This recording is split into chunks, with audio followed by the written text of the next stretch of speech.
राजा की बेटी थी रूपमती। राजकुमारी रूपमती को यह देख बेहद आश्चर्य हुआ कि उसके पिता ने उसका विवाह एक बकरी पालने वाले से कैसे कर दिया, लेकिन वह अब कुछ भी नहीं कर सकती थी। उसके पति ने उससे कहा, अब यही तुम्हारा घर है, कल से तुम मेरे काम में मेरी मदद करना। राजकुमारी रूपमती को यह सोचकर भी घिन आती थी कि उसके चारों ओर बकरियां घूम रहे हैं, जबकि उसका पति आराम से वहां रह रहा था। धीरे धीरे राजकुमारी रूपमती को बकरियों के बीच रहने की आदत पड़ने लगी।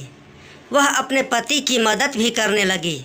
मित्रों, आज मैं आपको एक ऐसा राजा के बेटी की कहानी बताने जा रहे हैं जो अपने सारे ऐशो आराम छोड़कर अपने पिता के फैसले को खुशी खुशी स्वीकार कर लेती है। राजकुमारी रूपमती को सुख सुविधाओं की इतनी आदत हो गई थी कि वह उनके बिना रह ही नहीं पाती थी। वह अपने पिता की बेहद लाडली थी। जब वह बड़ी हुई तो उसके पिता उसके लिए एक अच्छा वर ढूंढने लगे। एक दिन एक नवयुवक राजा के पास आया। उसने राजकुमारी का हाथ राजा से मांगा। राजा ने बहुत देर तक उस युवक से बातचीत की। उसके बाद वह उस युवक से राजकुमारी रूपमती का विवाह करने के लिए तैयार हो गए। लेकिन जब राजकुमारी रूपमती को पता चला कि जिस युवक से उसका शादी होने वाला है वह कोई राजा या राजकुमार नहीं है, तो उसने विवाह करने से मना कर दिया। लेकिन राजा भी आखिर उसके पिता थे। अंत में राजा की आज्ञा उसे माननी ही पड़ी। शादी के बाद दूल्हा और दुल्हन एक गाड़ी में बैठे और अपने घर में रहने के लिए चले गए। उनकी गाड़ी बकरियों के एक बाड़े के आगे रुका। वहीं एक झोपड़ी भी थी। युवक ने कहा, हमारा घर आ गया है, आओ अंदर चले। राजकुमारी रूपमती को यह देखकर बेहद आश्चर्य हुआ कि उसके पिता ने उसका विवाह एक बकरी पालने वाले से कैसे कर दिया, लेकिन वह अब कुछ भी नहीं कर सकती थी। उसके पति ने उससे कहा, अब यही तुम्हारा घर है, कल से तुम मेरे काम में मेरी मदद करना। राजकुमारी रूपमती को यह सोचकर भी घिन आती थी कि उसके चारों ओर बकरियां घूम रहे हैं, जबकि उसका पति आराम से वहां रह रहा था। धीरे धीरे राजकुमारी रूपमती को बकरियों के बीच रहने की आदत पड़ने लगी। वह अपने पति की मदद भी करने लगी। करीब 4 महीने बीत गए।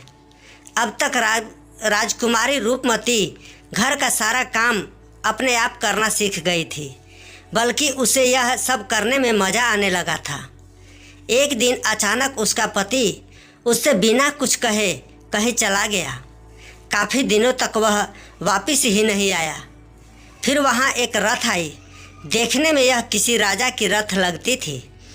रथ के सारथी ने राजकुमारी रूपमती से कहा, आपको हमारे राजा साहब ने बुलाया है, आइए मेरे साथ चलिए।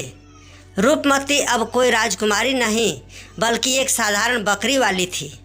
वह यह सोच कर डर रही थी कि राजा ने उसे क्यों बुलाया है। शायद मेरे पति से कोई गलती हो गई है। उसने सोचा। सारथी रूपमती को एक राजमहल में ले आया। यह उस राज्य के राजमहल था। उसे राजा के सामने बुलाया गया। उसे समझ में नहीं आ रहा था कि उसे क्या भूल हो गई है। उसने हिम्मत करके राजा की ओर देखा। वह पूछने ही वाली थी कि उसे यहाँ क्यों बुलाया गया है। तभी उसे लगा कि उसने राजा को पहले कहीं देखा है। ध्यान से देखने पर उसे पता चला कि सामने राज सिंहासन पर और कोई नहीं, उसका पति ही था। उसे इस तरह राजा के रूप में देखकर रूपमती भी उसे तुरंत पहचान नहीं पाई। उसे सम्मान के साथ राजा के बराबर रखे हुए सिंहासन पर बिठाया गया। उसका पति वास्तव में उस राज्य का राजा था। राजकुमारी रूपमती अब पहले जैसी जिद्दी और घमंडी नहीं रही थी, इसलिए वह अब रानी बनने के लायक थी।